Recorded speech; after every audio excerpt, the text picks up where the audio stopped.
Hello मित्रांनो. आज आपण सेक्शन ए मधला हिस्ट्री सेक्शन मधला युनिट 5 बघणार आहोत, मॉडर्न वर्ल्ड. आणि हे बघत असताना याच्या आधी आपण युनिट 4 जे आपण बघितलेले आहेत, फर्स्ट फोर्थ, त्या 4 युनिट्स मध्ये आपण Indian history right from 1857 to 1947 बघितली होती. आणि या काळामध्ये आपल्या भारतामध्ये कशा घडामोडी होत गेल्या आपण ते जरा शॉर्ट फॉर्म मध्ये थोडस बघण्याचा प्रयत्न केला. आता आपल्याला मॉडर्न वर्ल्ड मध्ये अलग अलग देशांमध्ये कसे कसे बदल होत गेले आणि त्याचा इम्पॅक्ट भारतावर कसा होत गेला हे सुद्धा आपल्याला बघायचं आहे. आपण बघितलं की जर तुम्ही हा चॅप्टर ओपन करून बघाल तर याच्यात तुम्हाला American war of independence, French revolution, industrial revolution आणि रशियन रेव्होल्यूशन असे तुम्हाला 4 भाग दिसतील. तर अमेरिकन वॉर ऑफ इंडिपेंडन्सच का बरं घेतलं, फ्रेंच रेव्होल्यूशन किंवा रशियन रेव्होल्यूशन किंवा इंडस्ट्रियल रेव्होल्यूशनच का बरं घेतलं, तर या 3 कंट्रीजचा, या 3 देशांचा जो आझादीचा लढा होता किंवा मग स्वातंत्र्याचा लढा असो किंवा मग त्यांच्या देशामध्ये काही बदल करण्याचा लढा असो, याच्यामुळे पूर्ण जगामध्ये भरपूरशे बदल होत गेले, भरपूरशा इम्पॅक्ट झाला. आणि या independence, American war of independence असो किंवा फ्रेंच रेव्होल्यूशन असो किंवा रशियन रेव्होल्यूशन असो, यांच्यामुळे पूर्ण जगामध्ये एक वेगळी छाप पडली की नाही, आपण गुलाम राहण्याचं काही गरज नाही किंवा आपल्याला अन्यायाविरुद्ध लढता येतं, आपण सुद्धा माणसं आहोत. राजाची सत्ता म्हणजे राजा म्हणजे देवपुत्र वगैरे जी कल्पना होती, या सगळी या लोकांनी मोडीच काढली. म्हणून या 3 राज्यांच्या, राष्ट्रांचा इतिहास जरा वाचण्याजोग्य आहे आणि त्याचा आपल्याला अभ्यास करणं आवश्यक आहे. तर सर्वप्रथम आपण अमेरिकन वॉर ऑफ इंडिपेंडन्स जर आपण बघू. अमेरिकन वॉर ऑफ इंडिपेंडन्स मध्ये काय झालंय की सर्वप्रथम अमेरिका केव्हा कसा निर्माण झाला हे जरा आपल्याला बघणं जरुरी आहे. अमेरिका हे राष्ट्र निर्माण व्हायच्या पूर्वी, तर तुम्ही बघाल तर या नक्षामध्ये तुम्हाला दिसेल की हे जे रेड कलरचे ज्या भाग दिसतोय, this is nothing but the colonies. ह्या सगळ्या कॉलनीज आहेत. याच्यात तुम्हाला ही व्हर्जिनिया नावाची कॉलनी दिसून राहिलेली आहे. ही पहिली कॉलनी हे ब्रिटिश लोकांनी एस्टॅब्लिश केलेली आहे. आणि अशा अलग अलग वेगळ्या मॅसेच्युसेट्स असो किंवा कनिकट असो की न्यू जर्सी असो, डेलावेअर असो, मेरीलँड असो, जॉर्जिया असो, पेन्सिल्व्हेनिया असो, ह्या सगळ्या कॉलनीज आहेत. जसं आपण नंतर त्यांचं रूपांतर राज्यांमध्ये झालं. तर ह्या सगळ्या कॉलनीज आहेत. या कॉलनीज 13 कॉलनी पहिले ब्रिटिश गव्हर्नमेंटनी, ब्रिटिश सरकारने तिथे नेऊन बसवल्या. आणि 13 British colonies revolted against Britain and won freedom.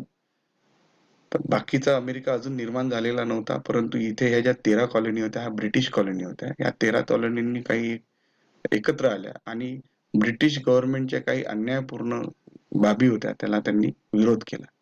तिथे असणारे सगळे ब्रिटिशच होते, परंतु त्या काळामध्ये त्यांनी जो विरोध केलेला आहे त्याच्या मागचे कारण भरपूरसे आहेत, जे आपण आता शिकणार आहोत. जसे जसे न्यू लँड्स ऑफ अमेरिकावर एक्सप्लोर्ड, नवीन नवीन अमेरिकेचे लँड्स एक्सप्लोर करणं सुरू झाले, शोधकर्ते शोधणं सुरू करत होते. आणि क्रिस्टोफर कोलंबस, जॉन कॅबट, अमेरिको वेस्पसी नावाचे जे शोधकर्ते होते, धाडशी होते हे लोक. त्या काळात काही नक्षे नाही, काही माहिती नाही, तरी या लोकांनी अशा अंजान ठिकाणी जाऊन ते सगळं शोधून काढलं. एवढी मोठी जमीन आहे, हे आहे, ते आहे. आणि याच बरोबर फक्त इंग्लंडच नाही, तर इंग्लंड सोबत भरपूरसे इतर राष्ट्र जे आहेत, जसे फ्रान्स आहे, त्यावेळेस त्यांचा एक दबदबा होता जसा ब्रिटिश लोकांचा होता. फ्रान्स आहे, स्पेन आहे, रशिया आहे, युरोपातील छोटे छोटे राष्ट्र आहे आणखी. तर त्यांनी सुद्धा आपल्या कॉलनीज तिथे वसवायला सुरुवात केल्या. आणि Virginia was the first colony established by British. ते आपण बघितलं की ही व्हर्जिनिया नावाची ही पहिली कॉलनी त्यांनी बसवली. तर इथे एवढा हा सगळा जो कॉलनीजचा भाग आहे हा पूर्ण ब्रिटिश असल्यामुळे इथे नेहमी कुठला ना कुठला, आणि बाकी इकडला भाग समुद्री भाग असल्यामुळे इथनं दुसऱ्या राष्ट्रांचे पण जहाज यायचे, त्यांना सुद्धा तिथे एस्टॅब्लिशमेंट करायची, व्यापार करायचा होता. आणि धीरे धीरे ह्या कॉलनीज मधल्या यांचा स्वायत्ता या लोकांना मिळायला सुरुवात झाली. या लोकांनी गुलाम आणले, आफ्रिकेतून गुलाम आणून या लोकांनी त्या राष्ट्राला बांधण्यास सुरुवात केली. आणि असं करता करता इथून एवढ्या मोठ्या ह्या ज्या 13 कॉलनीज होत्या, ह्या धीरे धीरे वाढत वाढत वॉशिंग्टन, ऑरेगॉन, नेवादा, कॅलिफोर्निया इथपर्यंत असा एक पूर्ण 50 राज्यांचं मिळून एक युनायटेड स्टेट्स ऑफ अमेरिका आपण त्याला म्हणत असतो, तर असा हे निर्माण झाला. आता याचा इतिहास मागे थोडसा आपण बघायचा तर वादावादी होत्याच, तसंच फ्रान्स आणि इंग्लंड यांच्यामध्ये, या दोघांमध्ये ओहायो नावाचा एक जो राज्य आहे, हे बघा इथे दिसत आहे तुम्हाला, हा ओहायो नावाच्या राज्यावरून आणि इतर छोटे छोटे भागांवरून कॅनडा आणि खाली केंटकी वगैरे यांच्या भागावरून त्यांचे वाद सुरुवात झाले आणि हे वाद 7 वर्ष चालले. आणि फक्त अमेरिकेतच नाही तर हे युरोपमध्ये सुद्धा याचं लोण वाढत गेलं आणि 1756 ते 1763 पर्यंत इंग्लंड आणि फ्रान्स या एवढ्या भागासाठी त्यांचे युद्ध नेहमी सुरू राहिले. आणि इथे हे जे अलापाचियन माउंटेन्स आहेत, तुम्हाला दिसेल अपालाचियन माउंटेन्स म्हणतात त्याला, या माउंटेन्सच्या मागे जाणं जरा अवघड होतं आणि त्या एवढ्या रेंज मध्ये त्या लोकांनी तिथे फाईट केलेली आहे आणि was fought in America and Europe.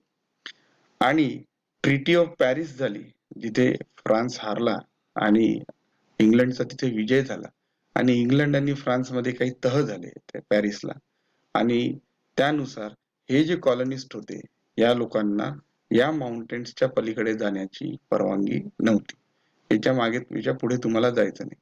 परंतु आता इथेच राहणारे हे जे कॉलनिस्ट होते या लोकांना माहिती होतं की याच्या पुढे सुद्धा आणखी खूप मोठे लँड्स आहे आणि ह्या लँड्सला आपल्याला काबीज करता येतं. जितक्या लवकर इतक्या जास्ती जमिनी कमी आपण काबीज करू तितका आपला पॉवर वाढेल आणि म्हणून या लोकांनी या गोष्टीचा विरोध केला.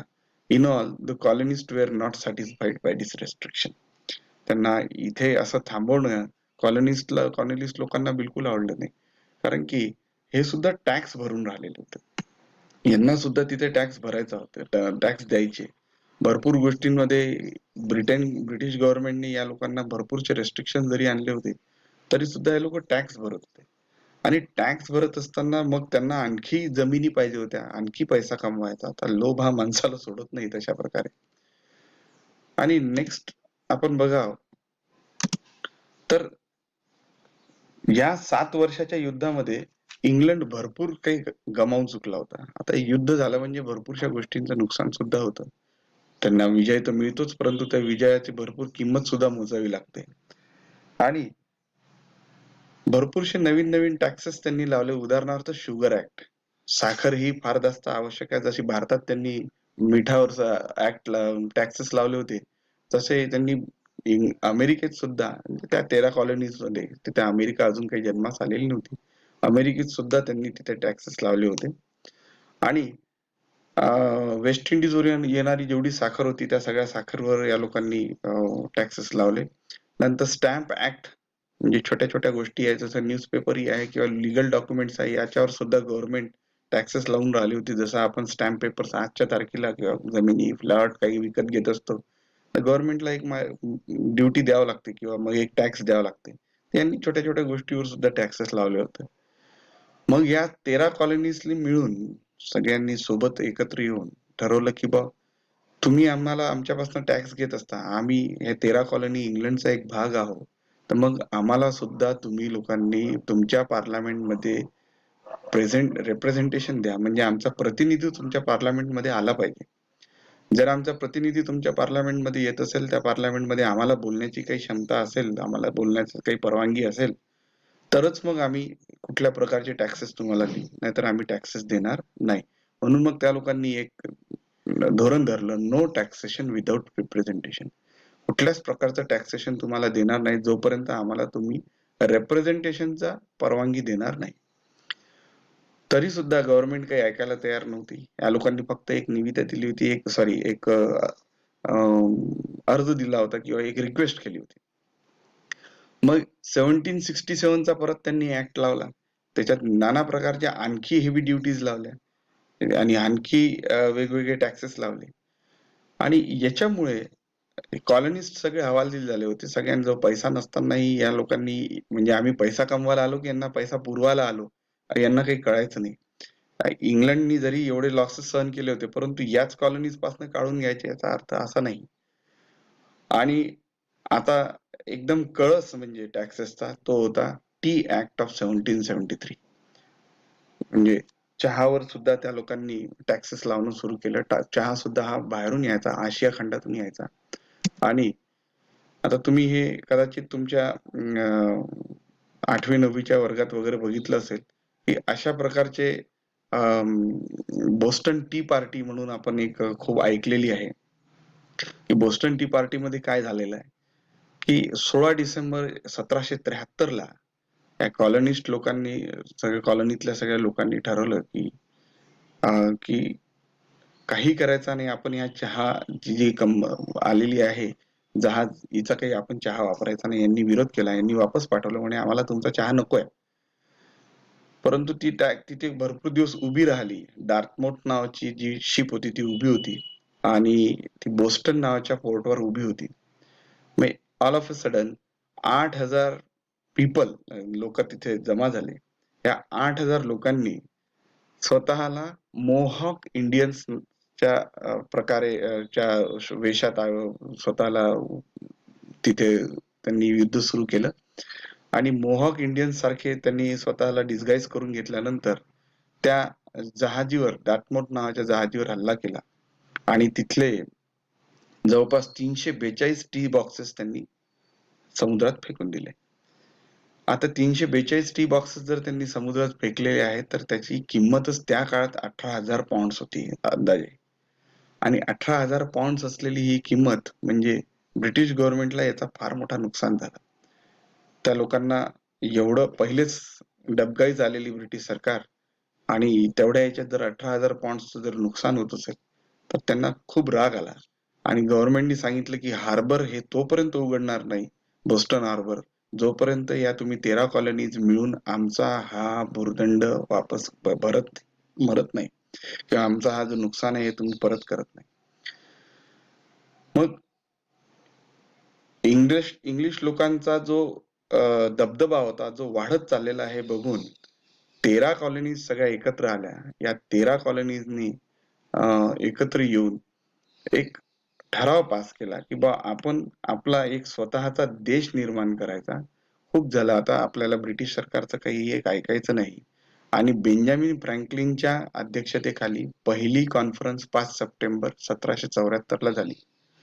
या कॉन्फरन्सने इंग्लंडच्या राजा किंग जॉर्ज थर्ड त्याला रिक्वेस्ट केली किंवा तुम्ही जे काही अनजस्ट टॅक्सेस आमच्यावर लावलेले आहेत हे टॅक्सेस तुम्ही बंद करावे. आता हे अनजस्ट म्हणून का? कारण की जरी तो पैसा त्या लोकांनी तिथपर्यंत नेलेला आहे, परंतु त्याच्यामुळे नुकसान आमचं होऊन राहिलेलं आहे, म्हणून तुम्ही हा टॅक्सेस बंद करा. परंतु बादशाह त्याच्याही पेक्षा वरचा निघाला. बादशाहनी काही या लोकांचं ऐकून घेतलं नाही आणि बादशाहनी ठरवलं की बाबा हे लोक जर एकी वाढवत राहिले तर उद्या हे लोक स्वतःच राष्ट्र निर्माण करतील आणि आपलं सगळं नुकसान करतील. म्हणून बादशहाने या सगळ्या रिवोल्टला, म्हणजे उठावाला मोडीच काढण्यासाठी आपली सैन्य पूर्ण तिथल्या तिथे पाठवून दिली. आता हे चालू असताना इतकं सगळं करूनही, अर्ज करूनही जर याचा काही तुम्हाला पर्याय मिळालं नाही तर मग त्याचा विरोध करणं फार जास्त आवश्यक होतं. आणि विरोध म्हणून अमेरिकेचे 13 कॉलनीजनी सेकंड कॉन्फरन्स मध्ये 10 मे 1775 ला फिलाडेल्फियाला जी कॉन्फरन्स झाली होती त्या कॉन्फरन्स मध्ये त्यांनी ठरवलं.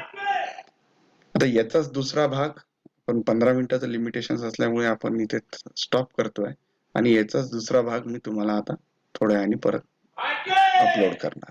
ठीक आहे, तर एवढं एकदा वाचून घ्या आणि सेकंड पार्ट बघायचा. थँक्यू.